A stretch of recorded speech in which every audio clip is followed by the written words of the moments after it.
Safer way to smoke, a tobacco-free, battery-powered cigarette you can smoke anywhere to get your nicotine fix. But are electronic cigarettes an interesting way to kick the habit or an illegal hazard to your health? In tonight's 10:15 Difference, 7 News reporter Jacqueline Allen looks at the exploding trend of smokeless smokes. You know, I've been smoking for 12 years. Russell Robinson could inhale a pack of cigarettes a day. I had tried everything. Chris Costa has lit up since high school. All it takes is that one cigarette and bam, I'm right back in it. They both tried the gum, the patch, the inhaler. Nothing stuck until they discovered something new. Do you want to smoke? I don't even want to. And in spite of what you see, they haven't smoked since.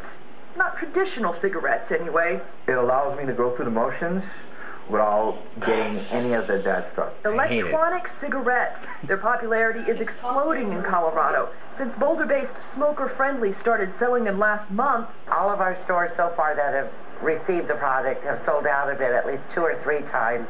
With cigarette prices hitting new highs and another federal tax hike happening April 1st, I would say about 80% of my customers want to try it. Smokers could be burned, though. E-cigarettes may be flying off the shelves, but the FDA says they're not regulated here and they may not be safe. Is it worth the risk? You know, in our opinion, it's not worth the risk because the only cigarette that's safe is the one that you don't smoke. The American Cancer Society is concerned some of the ingredients, including propylene glycol, aren't safe to inhale. And because the e-cigs contain nicotine, the FDA says they're new drugs and need FDA approval to be legally marketed here. In other words, selling e-cigs is illegal. The lack of regulation does concern some users, but they point to international tests that show e-cigs are safer than cigarettes. Within a couple weeks, I started feeling better, and I could go running and not get a shortness of breath. And they're touted as cigarettes you can smoke anywhere. Bars, casinos, airports, even restaurants. We tried that out at a downtown Denver diner. Not appealing in a place where you're eating.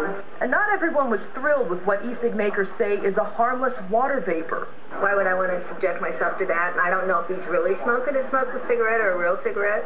For the most part, though, there's curiosity, especially from other smokers. Once you explain to people it's not tobacco, it's vapor, then their attitude changes a little bit. And healthy or not, e-cig believers say they're cheaper than the real deal. I want to be the first one to buy one. Which these days may be the biggest incentive for people tired of seeing their money go up in smoke. In Denver, Jacqueline Allen, 7 News. The FDA says it is investigating why stores are selling these cigarettes, and the agency is also ceasing shipments in customs because most of these products are made in China.